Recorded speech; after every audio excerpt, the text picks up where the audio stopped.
I am going tonight to go see Supergirl. I've been looking forward to it. I mean, James Gunn and Peter Safran did a triumphant job re-kickstarting, re-energizing the DCU with Superman. Again, despite the fact that the DCEU was complete shambles and rubble and destroyed the reputation of DC and drove the entire audience away, they came out with a Superman movie with over 80% of critic rating, 90% audience rating, and made more than the previous 7 DCU movies did. And they put them back on their feet. But you also got to follow it up. And so James Gunn is not in the director's chair this time, but he went out and got Craig Gillespie, who is an absolute banger of a director. Lars and the Real Girl, I, Tonya, Dumb Money, which if you never saw Dumb Money, you need to watch Dumb Money because that movie is awesome. So I was pretty positive and pretty excited to hear that he was going to be directing Supergirl. And then we heard some early reactions.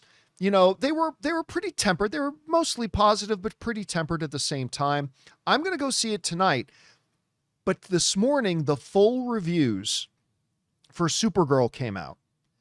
And while they not be as low as some of the, previous DCEU offerings, it's significantly lower than what Superman was. The majority still seem to like it, but it's not overwhelmingly great. As a matter of fact, guys, as I kind of perused over all of them, all of the reviews, the general sense I got was nobody seemed to violently hate it, but nobody seemed to excitedly love it either. As of this recording, Supergirl is sitting at 80 or 58%, which again, so majority of critics like it. I think it could go as high as 63, 64, maybe as low as 55, 54, depending on how it goes. But let's go over and take a look at what some of the critics are saying about Supergirl. CNET liked it. They said Supergirl feels like a collection of ideas inspired by other things repackaged into a new thing here.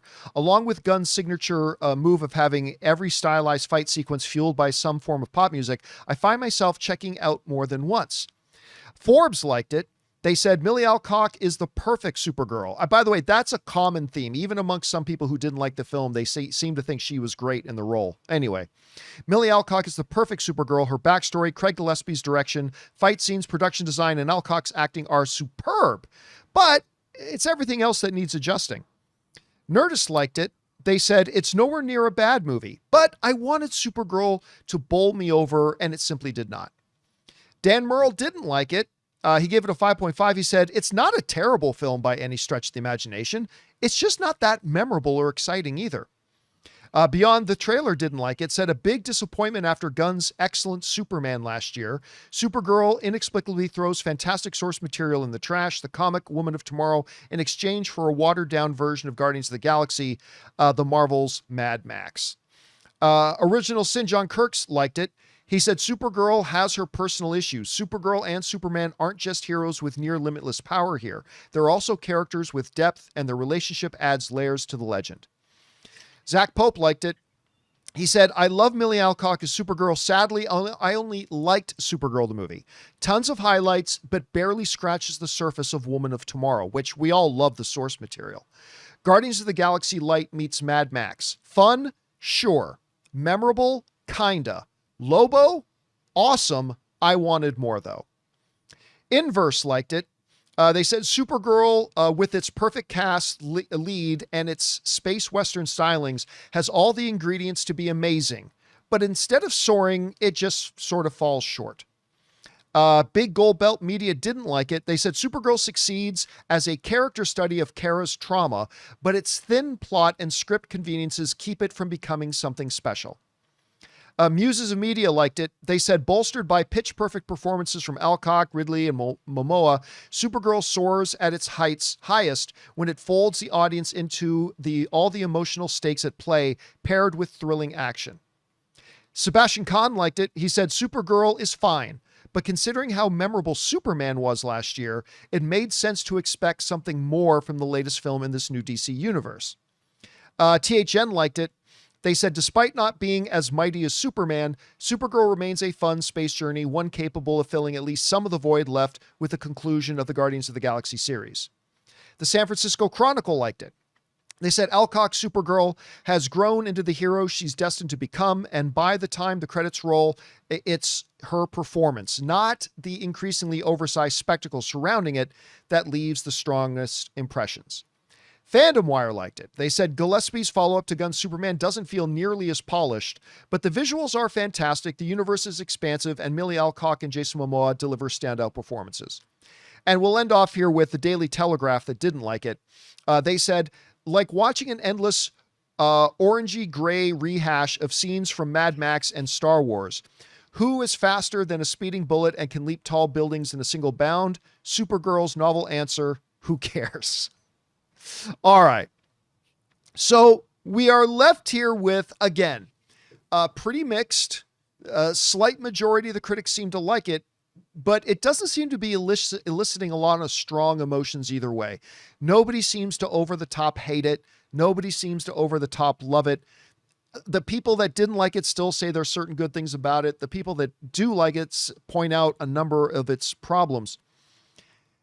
And guys, this raises two big questions for me. One, and now again, I say this as somebody who has not seen the film yet. I'm going to go see it tonight. But are we in a position where James Gunn has to direct every film? Is that the spot we're in? Now, again, I could not have been more thrilled with the announcement that Craig Gillespie was going to be directing it. Again, I love his work. Hell, even his Cruella movie on Disney Plus I thought was really good. Dumb Money was fantastic. I love Lars and the Real Girl. I love I, Tonya. That got a whole bunch of Oscar nominations. The guy's a really good director. He really is. But it seems to me like he stepped in and, you know, Rob, we were at CinemaCon together and, you know, I was really looking forward to the Supergirl presentation. And after the Supergirl present, like I said on the live stream that night, I was like, I was not impressed with it. And even in that Supergirl presentation, it kind of felt like Craig Gillespie was trying to do a James Gunn imitation. And instead of just being Craig Gillespie. So the two things I worry about here, guys, is that number one, are we in a position here where James Gunn, for a movie to work in the DC, that James Gunn has to direct it? That's not a winning formula. And number two, I know a lot of you guys disagree with me on this, and that's okay. It's often lonely being right. But I have said for a long time that my one concern about James Gunn running DC is that he actually run DC. And to run DC, he's got to be in the damn building, in his damn office, actually working with all the underlings to make things happen instead of being off in another country on set making one specific movie. I've been saying this for a while. I think James Gunn needs to direct one movie every 5 years. That's fine. But if you're going to be the CEO of DC, be the CEO of DC and give it your full attention, because he's been working on Man of Tomorrow for about a year already, like long before the cameras started rolling, instead of being in his office. So now look, I haven't seen the movie yet. Maybe I'll come out of the movie going, damn, I loved it. Maybe I'll come out of it going, damn, I hated it. But it just seems like we're in this spot now. And again, none of the reviews are overly negative, but they're not overly positive either. So I'm like, either A, James Gunn's got to direct everything, or B, James Gunn has to actually start doing the job of being the CEO of the company. Anyway, Rob, you were there with me at CinemaCon when I got my first kind of bit of doubt about Supergirl when they did the presentation there. I'm still hopeful. I'm still hopeful that I'll like it a lot, but we'll see. Anyway, you're hearing the reviews. Are anything in there surprising you at all? What positives are you taking away from it? What negatives are you taking away from it? And ultimately, what are you expecting out of Supergirl now? Well, we know that they had 3 different composers on this movie. You know, they kept replacing, and that was a big red flag to me. And I'm with you. I think Craig Gillespie is a good director, but I think maybe he was paired with the wrong material. One of the things, it's really interesting to me, everybody brings up Mad Max. Mad Max is an Australian invention. And the idea that they've made Supergirl that it's become more of a warrior of the wasteland or a Western is odd to me. Because the thing is, and this is just something I felt watching the trailers and things, I'm like, you have an opportunity to build out a fantastical cosmic universe that gives us, I mean, I'm a child of 70s van paintings, of seeing giant vistas and super science and Jack Kirby and, you know, cities that you want to visit and alien worlds that are really cool. But it's like everything they show you, it's Supergirl walks into a bar and it's like she's in space.